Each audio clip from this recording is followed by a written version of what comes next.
देखो अपन पढ़ रहे थे प्रागैतिहासिक काल, शैल चित्र,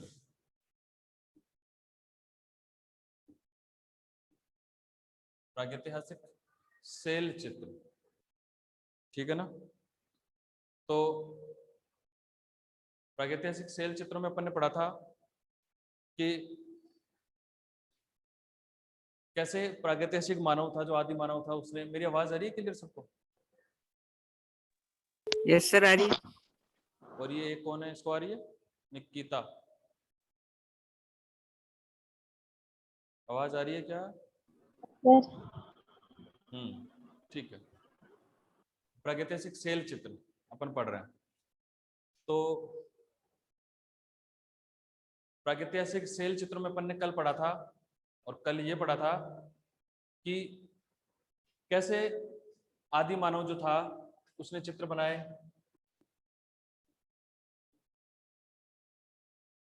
कैसे आदि मानव ने चित्र बनाए, और कैसे आखेट के चित्र बनाए, आखेट के, शिकार के चित्र बनाए इन्होंने। आखेट के चित्र बनाए थे, शिकार। अच्छा, आप में से ये कौन बताएगा कि आखेट, ठीक है, देखते हैं। देखो अपन बात करते हैं जो शैल चित्र हैं, ये शैल चित्र देखो अपन ने पढ़ा था प्रागैतिहासिक काल किसे कहते हैं, इतिहास से पहले काल जो था उसको प्रागैतिहासिक काल कहते हैं। इसमें आदि मानव अपने उदर पूर्ति के लिए शिकार करता था, अपने उदर पूर्ति के लिए शिकार करता, और जैसे ही शिकार करता अपना पेट भरता और गुफाओं में रहता था, गुफाओं में रहता था, उदर पूर्ति करता था, शिकार किया, खाया, और बस। देखो ज्यादातर ये वहां रहते थे, कहाँ? देखो इसने, आदि मानव ने ज्यादातर कार्य शिकार से किए। कैसे किए? जानवर को मार के खा गया, जानवर की चमड़ी से अपने आप को सर्दी या गर्मी से बचाया, ठीक है, गर्मी से उसको लगा कर छांव कर ली, और सर्दी में उसी के कपड़े पहन लिए जो गर्म रहे, ठीक है, उसी से पेट भर लिया, उसी से अपने शरीर की रक्षा कर लिया, और उसकी जो हड्डियां होती थी उसी को नुकीली बनाकर और जानवरों को मार देता था। जो हड्डी होती थी जानवर की उसको नुकीली बनाया और उसी से किसको? दूसरे जानवरों को मार देता था। तो जैसे उसके सारे जीवन में जानवरों से संबंधित, आखेट से संबंधित ही परंपरा चलती रही। उसके पूरे जीवन काल में आखेट से संबंधित ही परंपरा चलती रही। देखो अब शैल चित्र की अपन बात करें तो सबसे ज्यादा जो शैल चित्र पाए गए हैं, अपन ने कल बात की थी यूपी में, उत्तर प्रदेश में, मध्य प्रदेश, आंध्र प्रदेश,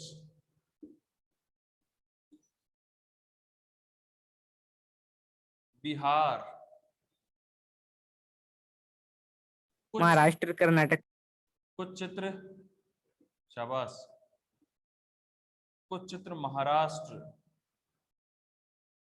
और कुछ चित्र राजस्थान में भी हैं।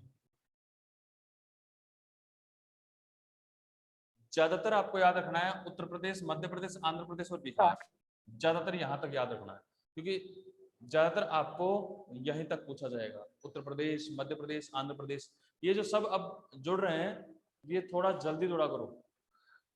मतलब 1 बजे से अपनी क्लास स्टार्ट होती है, तभी से अगर आप जुड़ जाएं तो सही रहेगा, ठीक है। जैसे अपन क्लास, अब देखो ये इतना सा मैटर पढ़ा है, इसको मुझे दोबारा बताना पड़ेगा क्योंकि अभी एक ने तो अभी ज्वाइन किया है, ठीक है।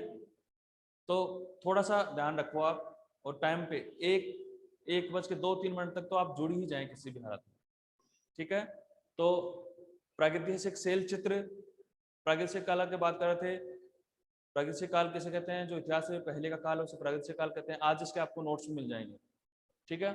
आदि मानव जो जंगलों में स्वच्छंद घूमता था, अपनी उदर पूर्ति के लिए, पेट की पूर्ति के लिए शिकार करता, मारता, खाता और सोता आराम से, ठीक है। जो शैल चित्र हैं ये इन उत्तर प्रदेश, मध्य प्रदेश, आंध्र प्रदेश, बिहार, कर्नाटक, महाराष्ट्र और राजस्थान ऐसे क्षेत्रों में ज्यादातर पाए गए। और देखो ये चित्र, जितने भी शैल चित्र मिले हैं, ये इन राज्यों में तो मिले हैं, लेकिन राज्यों में कहाँ मिले हैं? राज्यों में वहां मिले हैं जहां पर पहाड़ी इलाका ज्यादा है। पहाड़ी इलाका, जैसे पहाड़ है कोई, या फिर कोई पर्वत है, या कोई सेल है, बहुत बड़े बड़े पत्थर रखे हुए, उनके जस्ट पास में कहीं ना कहीं कोई नदी का प्रवाह भी रहता हो। नदी का प्रवाह है और पहाड़ और जंगल, ये तीनों चीज जहां होती थी, इन तीनों चीजों के समावेश में ही वो रह पाता था। कौन? आदि मानव। कौन कौन सी? पानी, पहाड़ और जंगल, ये तीनों चीज जहां होती थी वहीं पे वो निवास करता था। तो इनमें लगभग उन्हीं जगहों पे वो मिलेगा, किन जगहों पे? जिन जगहों पे पहाड़ बने हुए हैं, या नदियां हैं, नदी के किनारे, या बहुत अथाह जंगल है उनके किनारे। तो ये सेल चित्र है। यहां तक किसी कोई दिक्कत है क्या? नहीं होगी? No sir. Hmm, no sir. शाबाश। देखो आगे अपन बात करते हैं। जो उत्तर प्रदेश है, उत्तर प्रदेश में देखो अलग अलग जगह पे अलग अलग पहाड़ियों के नाम होते हैं। जैसे राजस्थान में भी, कल एक बच्चे ने बताया भी था, मैंने पूछा था कौन सी पहाड़ियां आई हैं अपने?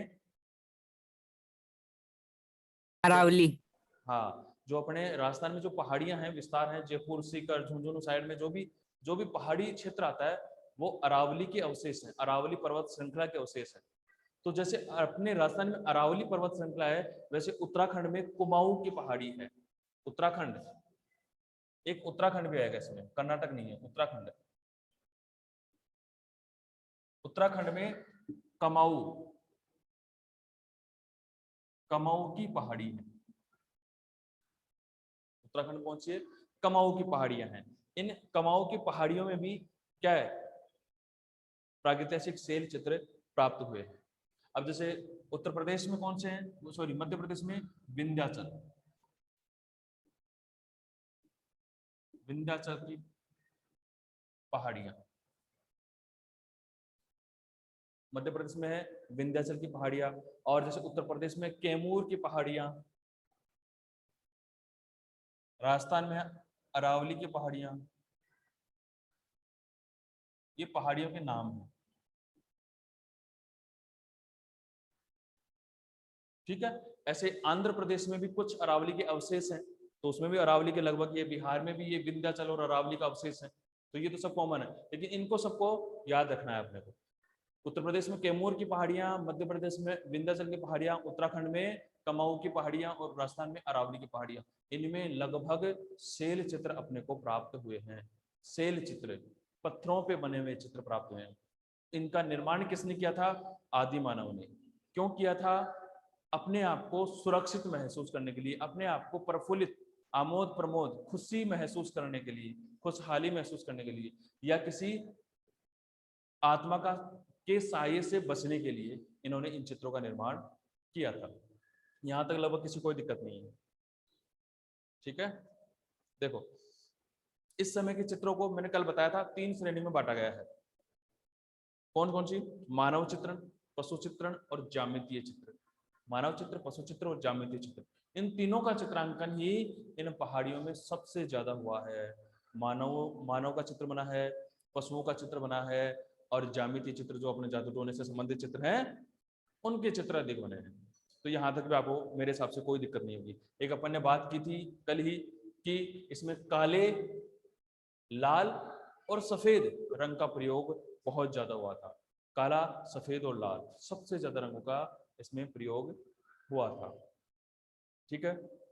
इसके अलावा देखो, इसके अलावा यहाँ पर सबसे ज्यादा चित्र बने थे सांड, हाथी, सांभर या क्या नाम, जिराफ, चिंकारा, भेड़, बकरी, घोड़ा, मानव, त्रिशूल आदि से संबंधित चित्र यहाँ ज्यादा बने थे।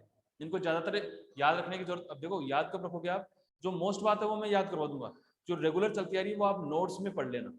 नोट्स में पढ़ोगे वो आपको अच्छे से याद हो जाएगा, कोई दिक्कत नहीं। जो क्वेश्चन आने वाला है वो मैं बोर्ड पे लिख रहा हूँ सारे, जो आने वाला है मैं बोर्ड पे लिखूंगा भी और आपको समझाऊंगा भी कि ये क्या है, ठीक है। तो देखो इसमें क्या है, सबसे ज्यादा चित्र को 3 भागों में विभाजित किया गया, मानव आकृति, पशु, ज्यामितीय।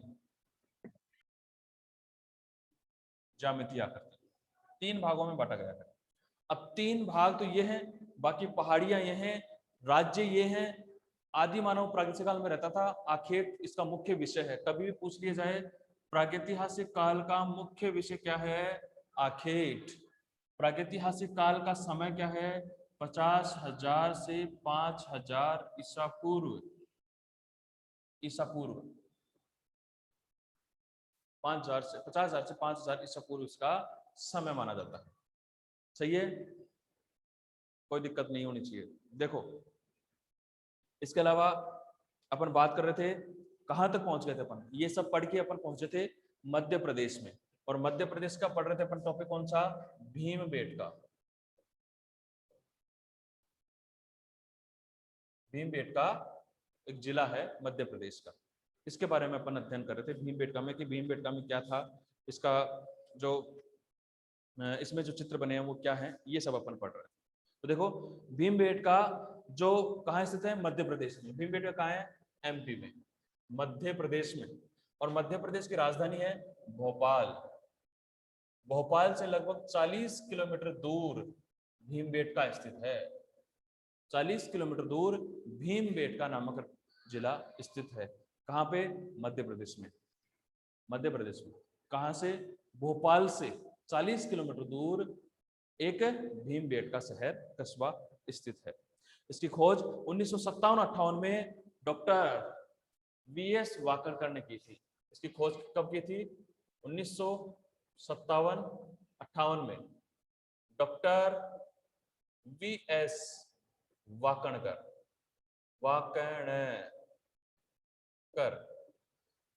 वाकणकर वीएस का पूरा नाम, इसका पूरा नाम भी है डॉक्टर विष्णु श्रीधर वाकणकर। डॉक्टर विष्णु श्रीधर वाकणकर, ये इनका पूरा नाम है। ठीक है, तो ये आप लोग याद रखेंगे। भीमबेटका कहाँ पर स्थित है? मध्य प्रदेश में। भीमबेटका भोपाल से, मध्य प्रदेश के भोपाल से 40 किलोमीटर दूर, मध्य प्रदेश की राजधानी भोपाल से 40 किलोमीटर दूर क्या है? भीमबेटका की पहाड़ियां स्थित हैं, जिनमें भीमबेटका के चित्र बने हुए हैं। भीमबेटका की पहाड़ियां हैं, वो पूरी पहाड़ियां बनी हुई, उसमें चित्र बने हुए हैं। उन चित्रों का अध्ययन करेंगे अपन। तो भीमबेटका मध्य प्रदेश की राजधानी भोपाल से 40 किलोमीटर दूर स्थित है। इसकी खोज 1957-58 में doctor VS Wakankar, doctor Vishnu Shridhar Wakankar ने की थी। कोई समस्या है यहाँ तक? No sir.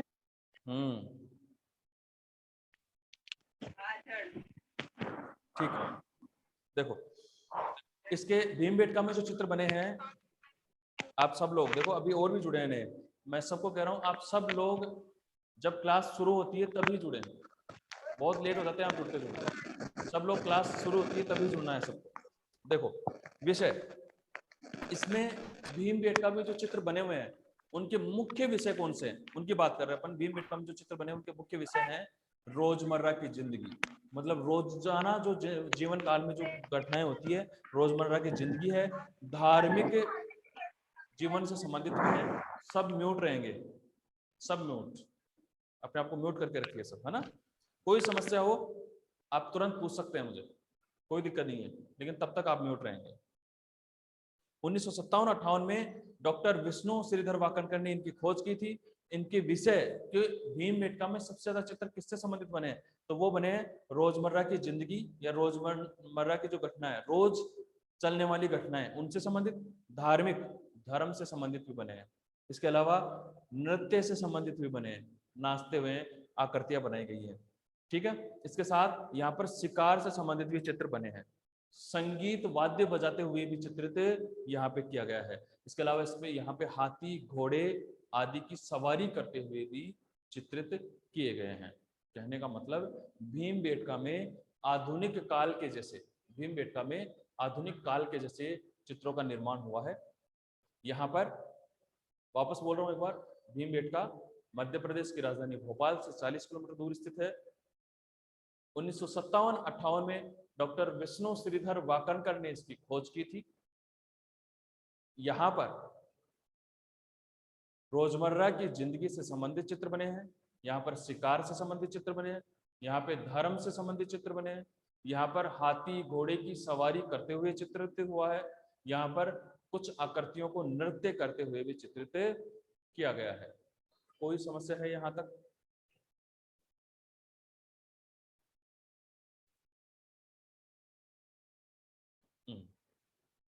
यहाँ यहाँ पर जो प्रमुख चित्र बने उन चित्रों के नाम बताता हूं मैं।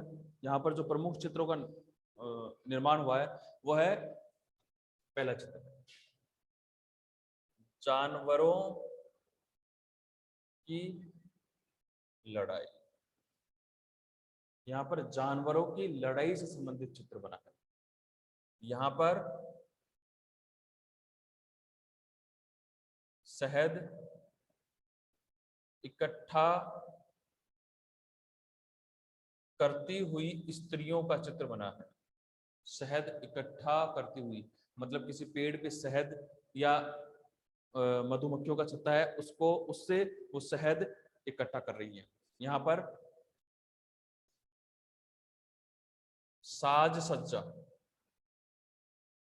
मतलब लोग सजते धजते, मतलब सज धज के चलने वाले जो कहते हैं ना अपन सजना, उसके संबंधित भी चित्र बने हैं। लोगों को सजाया जा रहा है यहाँ पे बिठा के और लोगों को सजाया जा रहा है। यहाँ पर मुखौटे,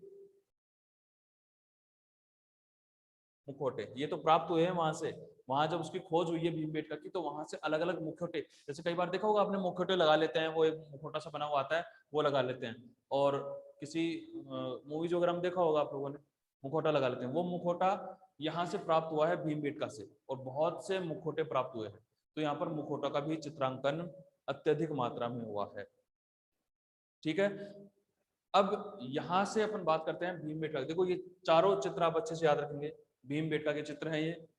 ठीक है, अब भीमबेटका के चित्रों को चारों को अच्छे से याद रखेंगे। यहाँ पर जानवरों की लड़ाई को चित्रित किया गया है, यहाँ पर शहद इकट्ठा करती हुई स्त्रियों को दिखाया गया है, यहाँ पर साज सज्जा लोगों को सजते जसते दिखाया है, यहाँ पर मुखौटों का भी प्रयोग किया गया था। यहाँ पर मुखौटों से संबंधित भी चित्र बने हैं। कोई समस्या नहीं है यहाँ तक? No sir. आगे चलते हैं। Yes sir. अच्छा, भीमबेटका के जो है, देखो एक बार बात करते हैं भीमबेटका की।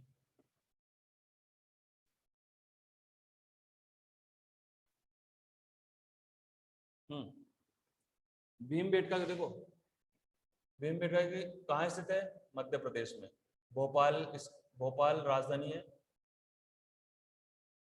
उससे 40 किलोमीटर दूर है। इसकी खोज 1957-58 में डॉक्टर VS वाकणकर ने बनाया था। वाकणकर ने इसकी खोज की थी।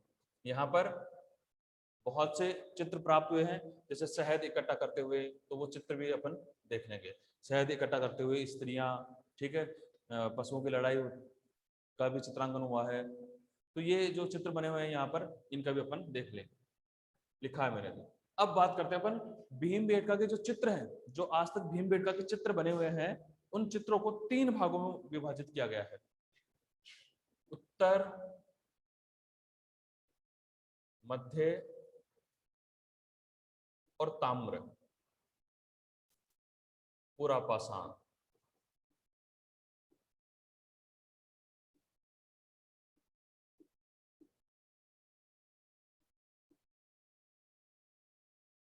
एक, 2 और 3, ये 3 भाग बांटे गए हैं।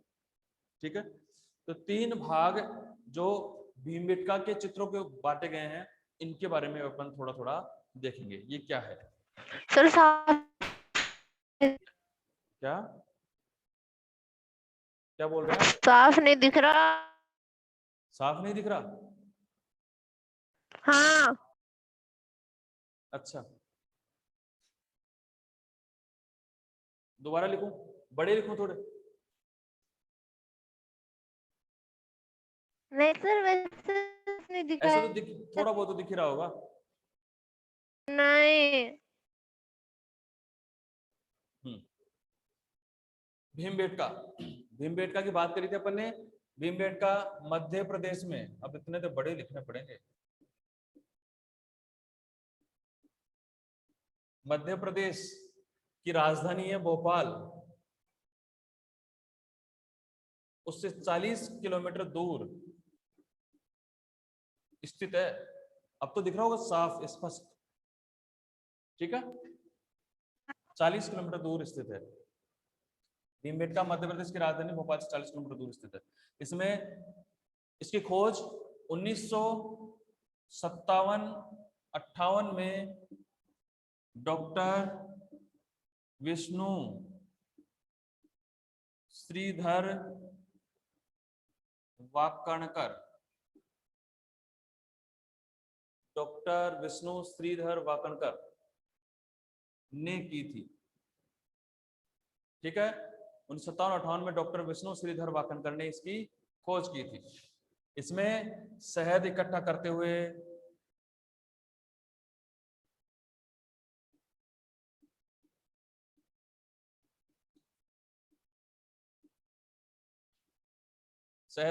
हुए इसके अलावा साज सज्जा सजे धजे लोग, इसके अलावा पशुओं की लड़ाई,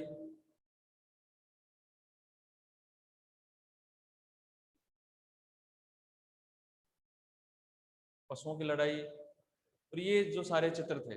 इसके अलावा भीमबेटका को उत्तर पुरा पाषाण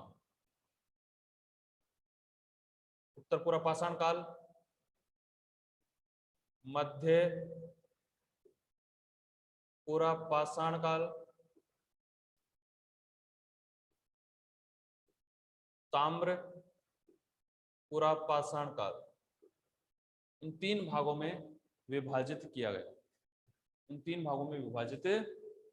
गया था। यहां तक किसी कोई समस्या है क्या? यहां तक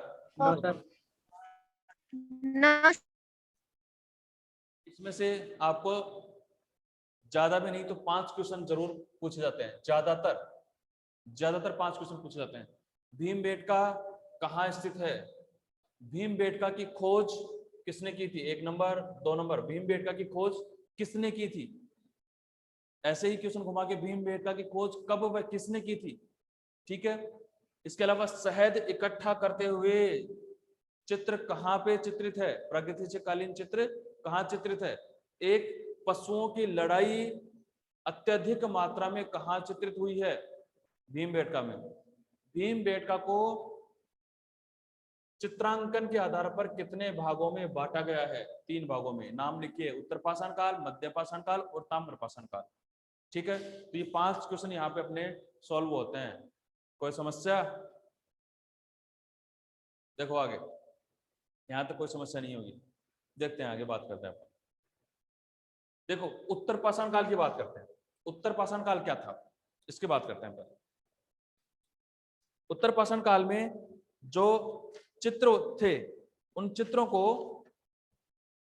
में ज्यादातर शिकार से संबंधित चित्र बने हैं, शिकार से संबंधित, और सबसे ज्यादा पशु आखेट करते हुए दर्शाया गया है। जैसे एक पशु है, उसको मारते हुए चित्रित किया गया, और उसका चित्रांकन ज्यादा हुआ है, ठीक है। इन उत्तर पाषाण चित्रों में रेखा की प्रधानता है।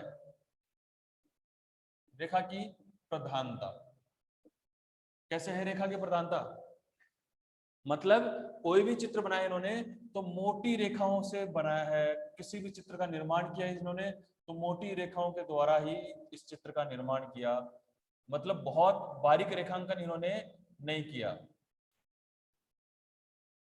ठीक है।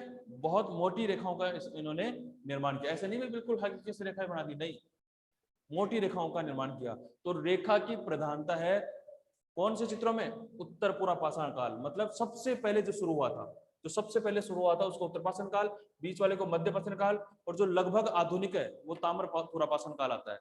तो उस समय रेखाओं की प्रधानता थी और गहरी लाल रेखांकन खींची जाती थी, क्योंकि उस समय लाल रंग का पत्थर हुआ करता था, उसी के ऊपर ज्यादातर चित्र बनते थे, और उसी पत्थर से वो लाल रेखांकन, बहुत मोटी रेखांकन किया करते थे। इसके अलावा इनमें से कुछ छड़ी जैसे पतली मानव आकृतियां बनी हुई हैं, मतलब बहुत मानव आकृति। देखो प्रागैतिहासिक काल चित्र में ज्यादातर चित्र ऐसे नहीं है कि जैसे हूबहू आज बनते हैं वैसे चित्र हैं, नहीं, उसमें क्या है, ऐसे चित्र है, ऐसे किया, ऐसे हाथ किए दोनों, ऐसे किया, ऐसे पैर किए और ऐसे आकृति, ये वाली आकृतियां बनी हुई हैं, आकृतियां ये वाली बनी हुई हैं, लेकिन उनका संयोजन देखा जाता है। संयोजन का मतलब कैसे, जैसे 5 आकृतियां बनाई इन्होंने, ऐसे 5 आकृतियां बनाई, बीच में एक पशु को बना दिया, ये आकृतियां चारों तरफ घूमती हुई बनाई है, तो ये देखा जाता है कि उस समय इतना दिमाग था इनमें कि एक पशु बीच में है, मरा हुआ पड़ा है, उसके चारों तरफ ये जो आकृतियां ये नृत्य कर रही हैं, ऐसे कुछ आकृतियां बनाई गई है इसके अंदर। तो कहने का मतलब उस समय की जो कला है, उस समय की जो कला है उसको ऐसा माना जाता है कि आधुनिक काल से भी तीव्र कला थी। आधुनिक काल में जो कला चलती है उससे भी अच्छी कला मानी जाती है इसको, क्योंकि उस समय निष्पक्ष कलाकारी करते थे। इनको इससे को मतलब नहीं था कि ये कैसी लग रही है, इनको ये मतलब था कि अपने मन के मनोभाव क्या है, जो उनके मन के मनोभाव होते थे उन्हीं को प्रदर्शित करते थे। तो चित्र में रेखा की प्रधानता और पतली आकृतियां बनती थी। अधिकांश आकृतियां बड़े बड़े जानवरों के चारों तरफ इर्द गिर्द घूमती हुई बनाई जाती थी। अधिकांश जो आकृतियां थी वो जानवरों के इर्द गिर्द घूमते हुए बनाई जाती थी। ठीक है, जैसे यहाँ पर जो जानवर बने हैं उनमें जैसे भैंसा, हाथी, बाघ, गेंडा, सुअर आदि चित्र बने हैं, क्योंकि जंगल में ज्यादातर यही घूमते रहते थे, तो उन्होंने इनसे संबंधित चित्र अधिक बनाए हैं। ये हो गया अपना उत्तर पाषाण काल। ठीक है, बात करते हैं अपन मध्य पाषाण काल की। दूसरी कलावधि है ये प्रथम कलावधि, मतलब पहले के काल में शुरू में चित्र बने वो कैसे थे, उसके बाद में कैसे हैं, तो उसके बाद भी मध्य पुरापाषाण काल के अंदर आते हैं। दूसरी कलावधि यानी मध्य पाषाण युग के चित्रों में सबसे अधिक चित्र इसी अवधि के बने हैं। जितने भी अपने को चित्र प्राप्त हुए हैं उनमें से सबसे ज्यादा चित्र अपने को इसी अवधि में प्राप्त हुए हैं, मतलब मध्य पुरापाषाण काल में बने हुए चित्र ही अपने को प्राप्त हुए हैं।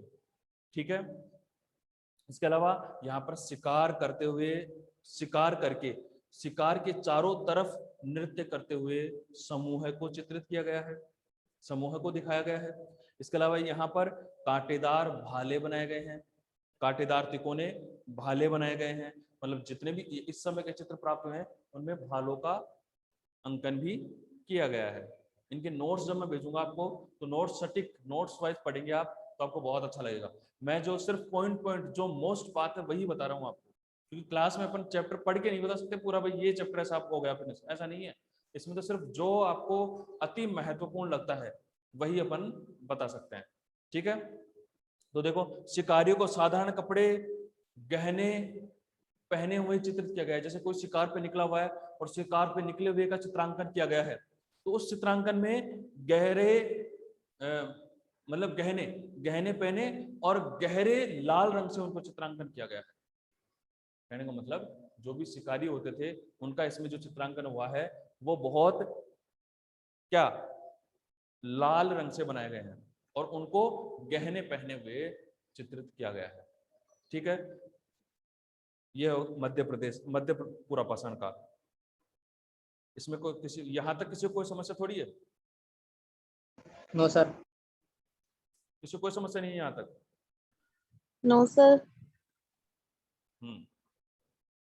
ठीक है, मध्य पाषाण काल में क्या हुआ है, शिकारियों को साधारण कपड़े पहने हुए चित्रित किया गया है तथा गहने पहने हुए चित्रित किया गया है। मनुष्य को सुंदर कपड़ों में सजे हुए बनाया गया है। मनुष्य जितने भी इन्होंने बनाए वो बाद में, क्योंकि मध्य पाषाण काल आ गया था, वो अपन ने अभी चित्र बना के देखे थे वो तो उत्तर पाषाण काल के थे, शुरू के चित्र थे वो तो। बाद में ये अच्छे चित्र भी बनाने लग गए थे, तो उन्होंने कपड़े पहने हुए ऐसे भी चित्रित करते थे। तो उन चित्रों को जो कपड़े पहने हुए वो चित्र होते थे उनमें क्या इन्होंने गहने भी बनाए हैं और बहुत सुंदर चित्र बनाए हैं, सजे हुए चित्र बनाए हैं। इसके अलावा जो हाथी, जंगली सांड, बाघ, शेर, सुअर, बारहसिंगा, हिरण, तेंदुआ, चिता, गेंडा, मछली, मेंढक, छिपकली आदि का चित्रांकन भी इसमें हुआ है। ठीक है, और छिपकली से याद आया एक लखुडियार है यहाँ पे, लखुडियार जो कल शायद पढ़ लिया था अपन ने, लखुडियार है जिसको 1,00,000 गुफाएं कहते हैं। लखुडियार का शाब्दिक अर्थ होता है 1,00,000 गुफाएं। वहां पर अनेक रंगों की या सतरंगी या अनेक रंगों से बनी हुई छिपकलियां बनाई गई हैं जो अनेक रंगों में विभाजित है। ठीक है, तो अनेक रंगों से बनी हुई छिपकलियां हैं लखुडियार में, याद रखेंगे इस चीज को। ठीक है, कुछ चित्रों में जानवरों को मनुष्य के पीछे करते हुए देखो, कुछ चित्र तो जो मध्य पुरापाषाण काल है इसमें कुछ चित्र कैसे हैं, कुछ चित्र ऐसे हैं जिनमें जानवर का पीछा करते हुए मनुष्य बनाए गए हैं। भाई जानवर आगे आगे भाग रहा है और पीछे उसके मनुष्य भाग रहा है, कोई शिकारी भाग रहा है। इससे अलग कुछ चित्रों में क्या हुआ है, कुछ चित्रों में हुआ है कि मनुष्य आगे भाग रहा है और जानवर उसके पीछे भाग रहा है। तो दोनों कॉम्बिनेशन है इस चित्र में, यहाँ के प्रागैतिहासिक काल में चित्रों में, कि एक जगह मनुष्य को पीछे भागते हुए और एक जगह जानवर को पीछे भागते हुए दोनों दर्शाए गए हैं। भाई दोनों को दर्शाया गया है। ये हुए मध्य पाषाण काल। बात करते हैं ताम्र पुरापाषाण काल। यह आधुनिक युग है, ये आधुनिक युग है। इस समय पूर्णतः हथियारों से काम होता था, पूर्णतः हथियार आ गए थे, कांटेदार भाले वगैरह और त्रिशूल वगैरह, इनसे ये शिकार शुरू कर दिए थे। ठीक है, और इसके अलावा ये पक्के मकान में रहने लग गए थे। ठीक है, शिकार करते तो शिकार को जो पका के खाने लग गए थे, पहले कच्चा मांस खाते थे फिर पका के खाने, मतलब ताम्र पुरापाषाण काल धीरे धीरे आधुनिक काल आ गया था। और आधुनिक काल में ये चित्र सही अच्छे तरीके से बनने लग गए थे। यहां तक किसी को कोई समस्या नहीं होगी? है क्या किसी को कोई समस्या?